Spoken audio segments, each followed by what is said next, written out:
I'm Dan Celia. It's great to be here. The indices are looking like they're going to open in positive territory. So we'll have to see. There was some good news coming out of China today, and that is helping the European stocks. That good news, anyway, helping the European stocks. So that's good. I imagine it's going to help us a little bit. The low, the relatively low first-time unemployment claims should be a pretty decent thing for the markets as well.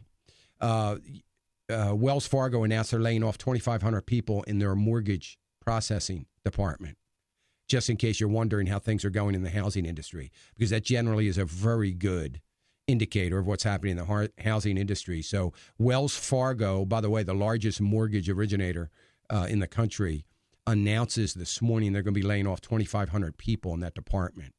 So, people are just not refinancing and obviously new mortgages. So we've got new housing starts coming out soon, next week, I believe. So it'll be interesting to see what that looks like based on the news coming out of Wells Fargo. So interesting. I forgot to mention that at the top of the program because that's a pretty important stat. 866-300-9298, 866-300-9298. Let me go to Mary Beth. Mary Beth's calling us from California. Hey, Mary Beth. Hi. I have a question. I am disabled and very low income. I get $711 a month for my income. And I pay my tithe of $72, gladly love to. Wish I could give more to support things, but I really struggle to pay my basic bills. I don't have any extras. I don't have cable television. I don't have internet access. Don't have long distance on my phone. Don't go out and buy records or books and things like that.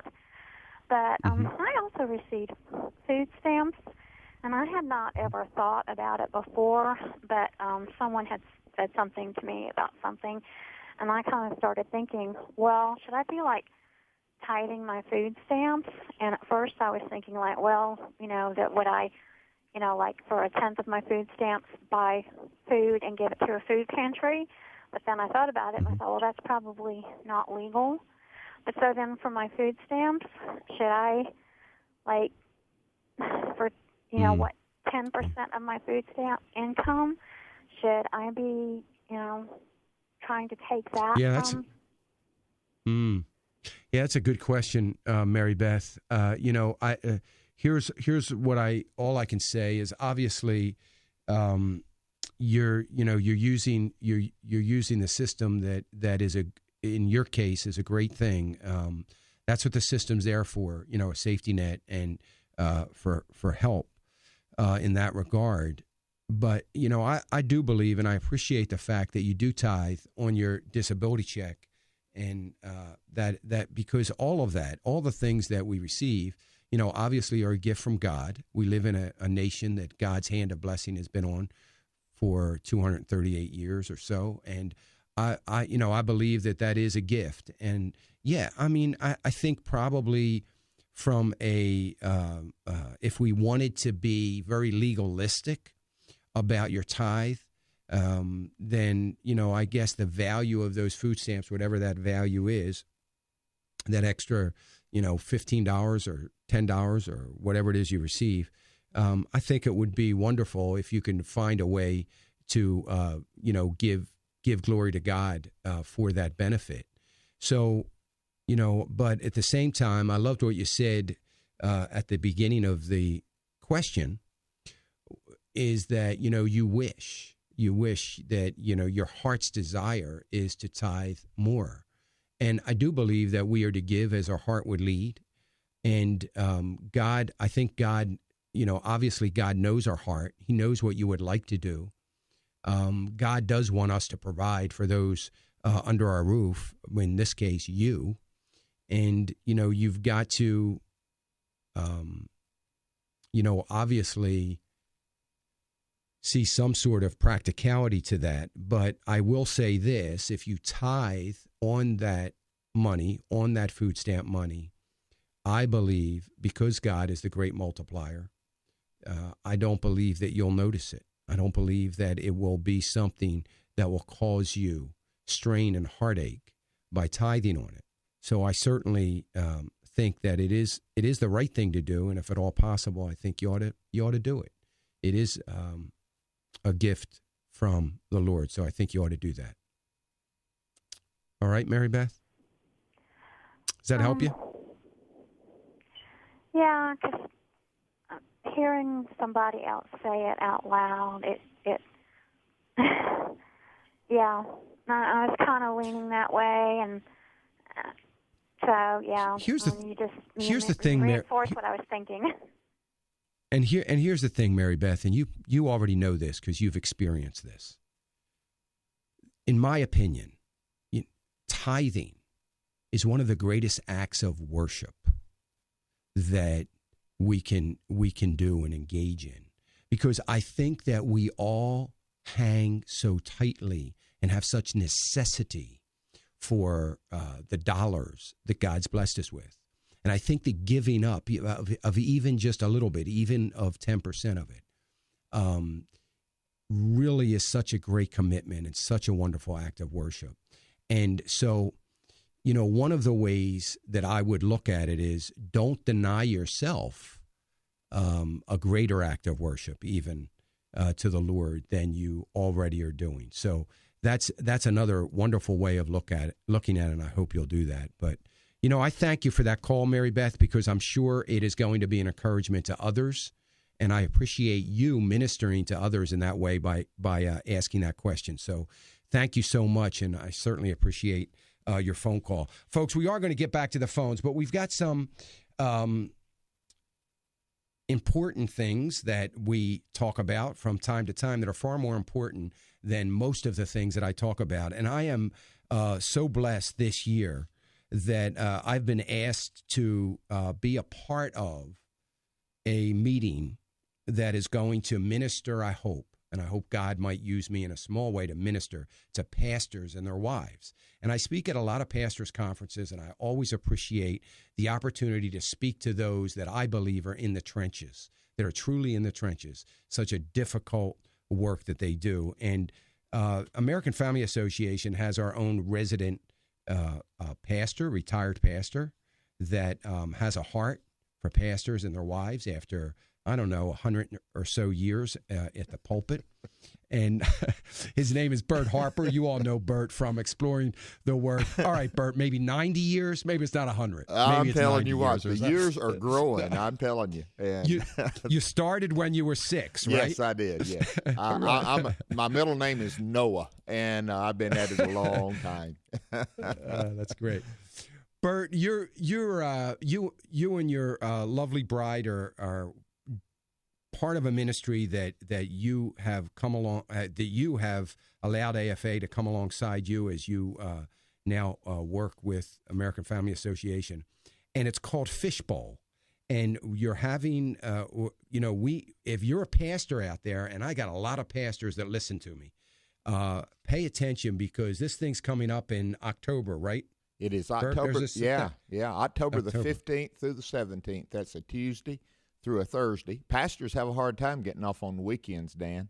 So we have to plan the pastors' meetings in the middle of the week. So this is a Tuesday through Thursday at 3 days, 2 nights here in Tupelo, Fishbowl Retreat. And it's Pastors Appreciation Month, right? It is, and we deliberately chose that. Most of the pastors that come are coming because of Sunday school class, elder board, or an individual.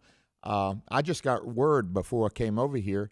There's this lady that had heard Jan and myself speak at a church, and she knew about the Fishbowl Retreat, so she has called and given the money already for a pastor that she knew of to come and be a part of that. It's not her pastor, but it was a pastor of another church that she felt like would be beneficial to this, and I'm telling you what, isn't that great?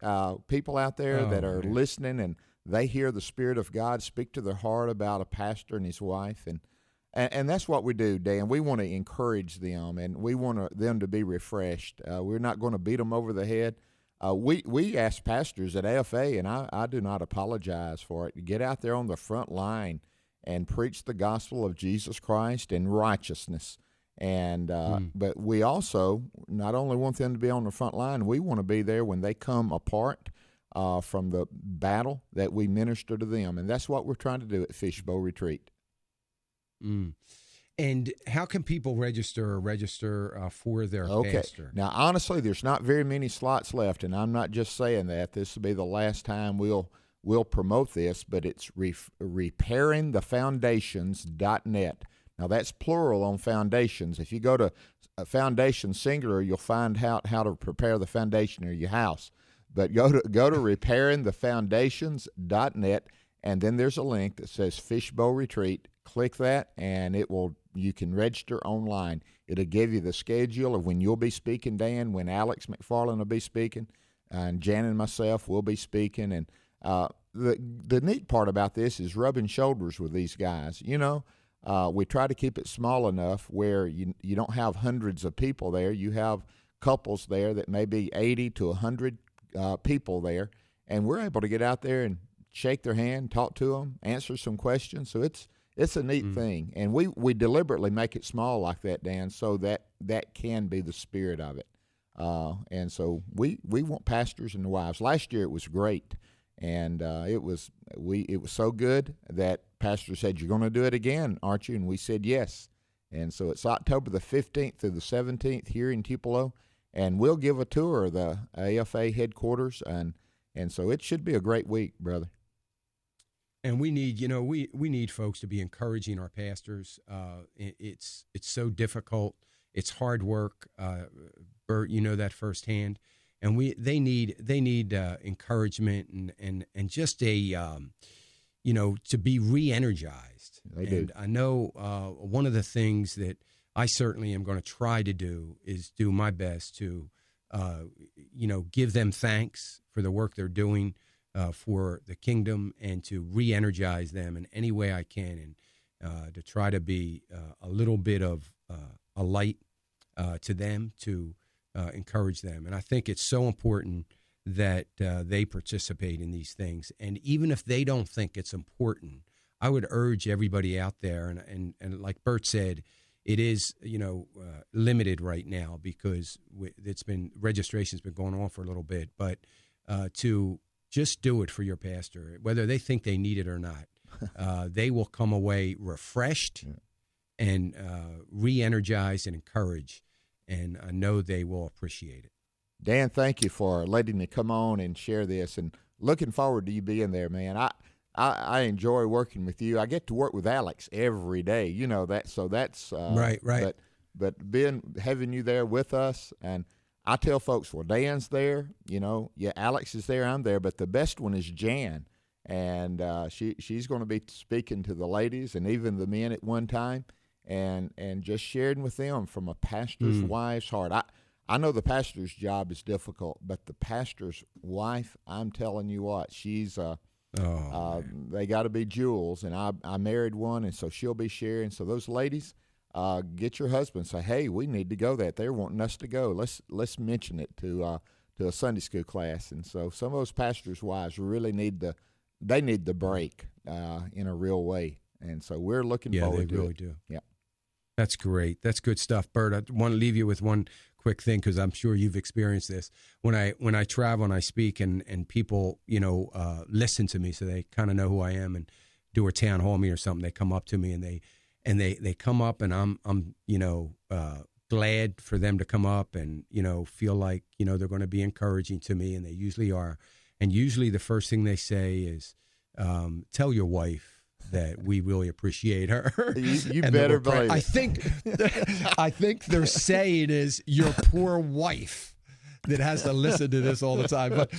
But hey, listen, it is great to hear. I believe there's an extra crown for some of our wives that are living on people like us that are kind of hyper and ready to go at a moment's notice. And I'm telling you, they've had to live through a lot. Listen, my wife has to be like Enoch. I'm waiting for the chariot of fire to come down to snatch her up, because she's been a saint. Yeah. Well, Bert, I sure appreciate you. It's repairing the foundations with an S, repairingthefoundations.net, and you can go register for the Fishbowl retreat for your pastor and his wife.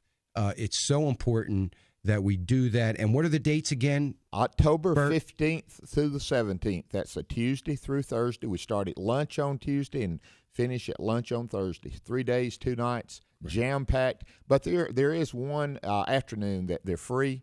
They can go out and visit Elvis's birthplace, And there you go. Doesn't get any better than that. I mean, it doesn't. You either Elvis or AFA visit, or you may can push in both. But we would love for you to come to Tupelo.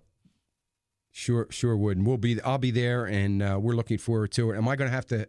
Do I get a free lunch, or am I going to have to buy my lunch? You're free for these days. Now okay. I had to twist. I had to twist Tim's arm on that one, Dan. I'm sure. He's. I sure appreciate you, Bert, and all that you're doing. Love exploring on the Word, and I know so many people look forward to that every afternoon, and sure appreciate it. Well, we appreciate you and financial issues, and I just love the lineup on AFR Talk. I think it's a good one, man. It is great. It is great, and we're doing our best to minister to people and be a light out there. So. I thank you, Bert. Thank you, appreciate Dan. you, brother. And yes, sir. And get registering, folks. Repairing the Foundations. RepairingTheFoundations.net. It's for your pastor and his wife. And, man, they need that encouragement. And we hope that it's going to be a wonderful couple of days for them. It's in Tupelo, Mississippi. So help them out with the airfare, their expenses, and get them registered. We'll be right back after this. We're going to get right back to the phones. 866-300-9298. We live in some uncertain